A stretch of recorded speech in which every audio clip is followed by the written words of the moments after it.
So we just passed 100,000 subscribers, and the question is, now what? Where do we go from here? So first of all, we're going to celebrate. So I will be doing a live Q&A show so you guys can ask me questions. I don't have a date for this yet, so, stay tuned for that. When I do have a date, I'll be pinning the date and time to the comment section in the YouTube video. But here's what I want you guys to do to participate. If you're not going to be able to make it to the live show, submit a question down below, and I'm going to try to answer as much questions as possible. I think the last time I did this, when I hit 25,000, I answered every single question, I believe. I probably won't be able to do this now, that we just have so much more viewers. So if you guys see a question that you like, give it the thumbs up. If you're on Facebook, like it. And that will float it to the top, and it will, it'll show me that you're interested in this particular comment. Furthermore, if you want your question to be answered on video, film a video of yourself asking me a question, and email that to me at mike@humanistreport.com.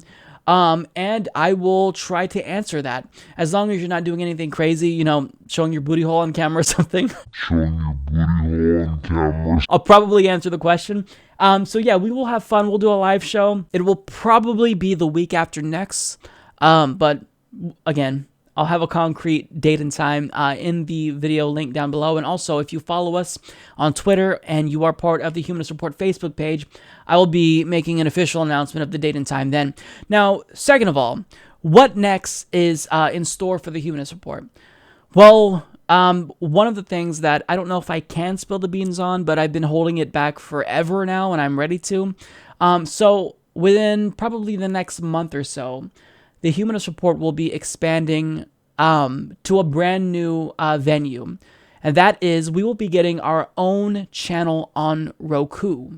So just like you can go on Roku and download Netflix and Hulu, you can now download the Humanist Report.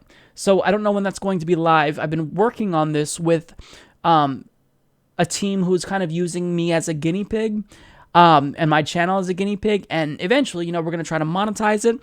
This could one day be an alternative to YouTube. I don't know how viable and lucrative that will be, but if this works for me, I'm going to make sure that all progressives have this as an option. And I've already talked to the company about expanding to other progressives, and they seem inclined to bring them on. We're going to test it out on me first and see how this works. So this is, a Roku channel for us is awesome, I think.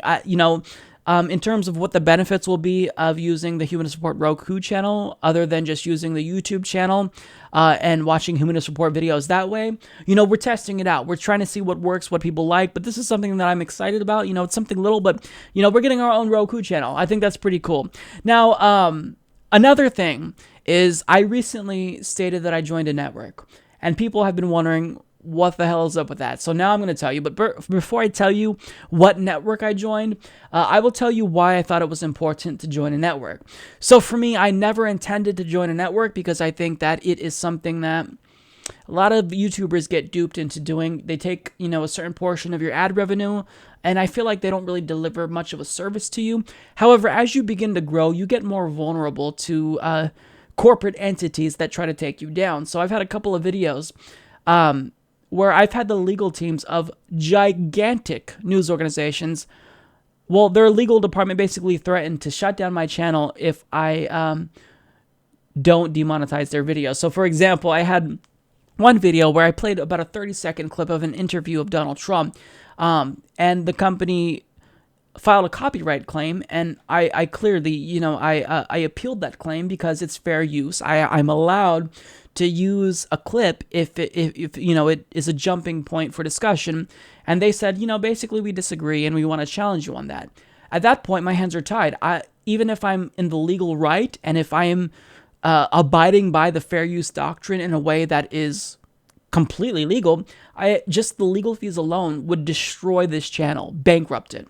So there's no way I could challenge it, so I had to concede. And what happens is, there are times as well when I got copyright strikes on my channel, and this is because I showed a picture of Trevor Noah. His face is so sacred that if you show even just the picture of him, Viacom will give you a copyright strike.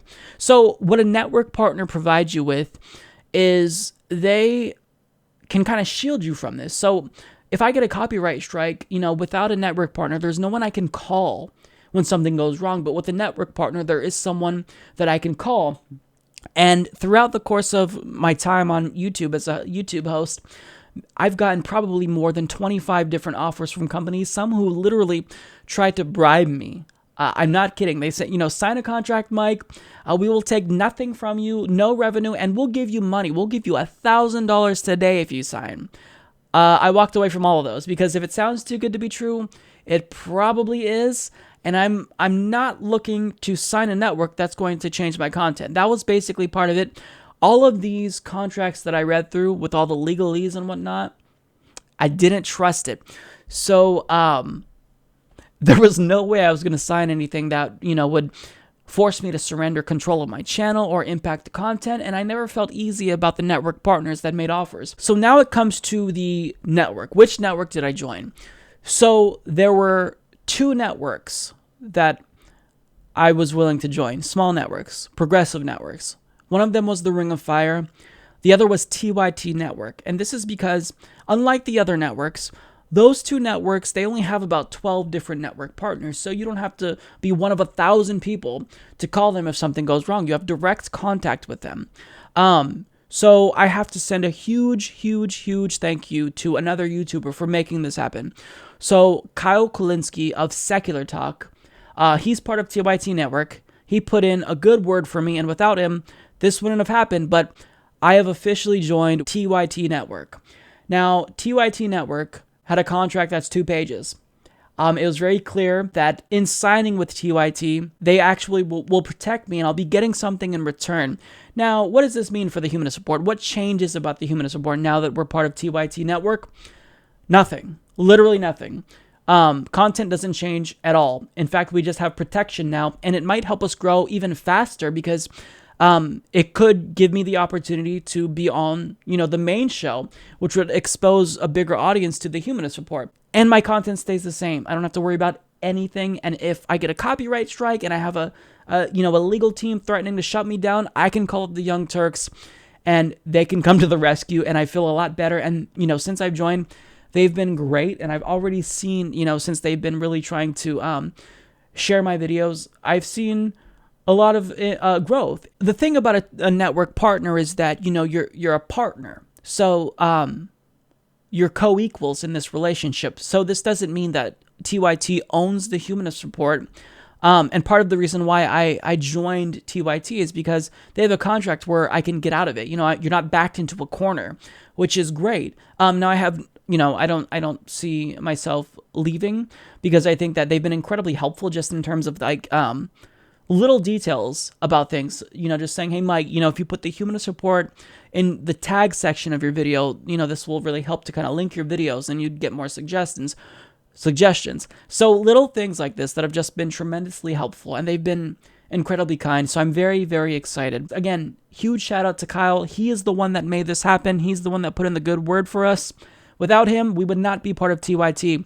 And they've been great. Steve-O, Aaron, they have been really, really helpful. Anytime I have a message, if I email them 100 times a day, they respond. They're just looking out for us, and it feels good to kind of have someone to call when something goes wrong. And the advice that they've given me, I think, has been invaluable.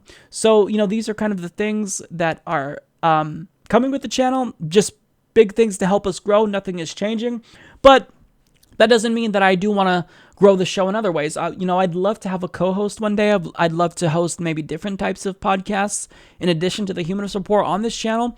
But, we're taking it all one step at a time. I've been kind of doing little things here and there as I've grown. But right now I'm just going to, we're going to enjoy the ride and just continue to talk about politics and push the issues that are important. So, yeah, hopefully you guys are excited by the news. If not, then you can tell me on the live show that we do. So I'll see you guys there. Support this podcast by joining the independent progressive media revolution today at humanistreport.com.